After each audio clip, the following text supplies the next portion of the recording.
मित्रांनो, महाराष्ट्र ही संतांची भूमी म्हणून ओळखली जाते. जगाच्या कल्याणात संतांच्या विभूती, देह कष्टविती परोपकारे ही संतांची खरी भूमिका. आज आपण पुणे जिल्ह्यातील अवघ्या 25 किलोमीटरवर असणाऱ्या एका पवित्र धार्मिक स्थळाला भेट देणार आहोत. विश्वाचे ते आर्त जेथे विसावले, तेहे तीर्थ झाले माऊलीचे. संत ज्ञानेश्वर महाराजांच्या संजीवन समाधीने पावन व इंद्रायणी नदीच्या तीरावर वसलेले हे क्षेत्र म्हणजे आळंदी. पुणे जिल्ह्यात चोराची आळंदी आणि म्हातोबाची आळंदी या नावाची आणखी 2 ठिकाणे आहेत. म्हणूनच या ठिकाणाला देवाची आळंदी असे म्हणतात. ते म्हणतात ना, इंद्रायणी काठी देवाची आळंदी. चला तर मग आळंदीला जाऊ आणि ज्ञानेश्वरा डोळा पाहू. आता आपण जात आहोत श्री ज्ञानेश्वर महाराज संजीवन समाधी मंदिराकडे.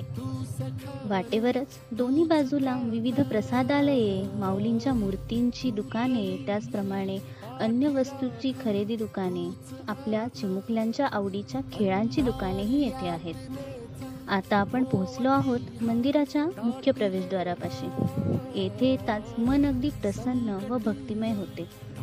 येथे कायमच माऊलींच्या भाविक भक्तांची मांदेआळी असते.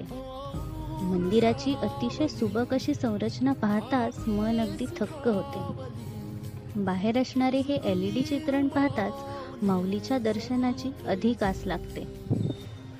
संत ज्ञानेश्वर महाराजांच्या पालखीचे व पादुकांचे दर्शन घेताच अवघाची संसार सुखाचा करीन, आनंदे भरीन तिन्ही लोकी या माऊलींच्या ओळींचा अनुभव येतो व मन प्रसन्न होते. याच पालखीसोबत लाखो वारकरी पायी चालत पंढरपूरला विठोबाच्या दर्शनासाठी जातात. मंदिराच्या आवारातच सुवर्ण पिंपळ वृक्ष आणि अजान वृक्ष आहे. या अजान वृक्षाची महती तर अनेक संतांनी आपल्या अभंग ओव्यातून व वचनातून सांगितली आहे. पिंपळाशी घालिता फेरी, त्याचा जन्म संत घरी, वृक्ष अजान आलिंगन, तया होय ब्रह्मज्ञान.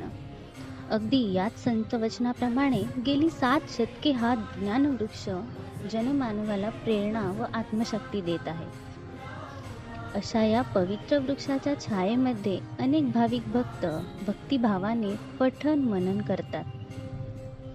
वृक्ष छायेमध्ये जो अभ्यास करतो तो लक्षातच राहतो अशी येथे आख्यायिका आहे.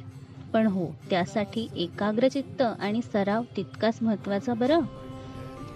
हा वृक्ष जितका ज्ञानदायी तितकाच आरोग्यदायी सुद्धा. तर या दिव्य वृक्षाला कल्पवृक्ष म्हटले तर वावगं ठरणार नाही. आता आपण पाहत आहोत एक असं पवित्र ठिकाण जेथे येताच आठवते ती संत मुक्ताबाईंनी ज्ञानेश्वरांना आर्ततेने घातलेली साथ. ताटी उघडा ज्ञानेश्वरा. होय, आणि हेच ते ठिकाण जेथे मुक्ताईने माऊलींच्या पाठीवर मांडे भाजून संत निवृत्तीनाथांची मांडे खाण्याची इच्छा पूर्ण केली.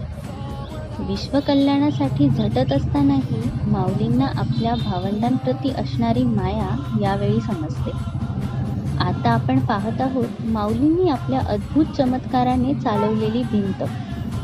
माऊलींच्या स्पर्शामध्ये असणारी अद्वितीय ताकद यामधून समजायला मदत होते. अशा या माऊलींच्या लीला ऐकताच मन अगदी विस्मित होते.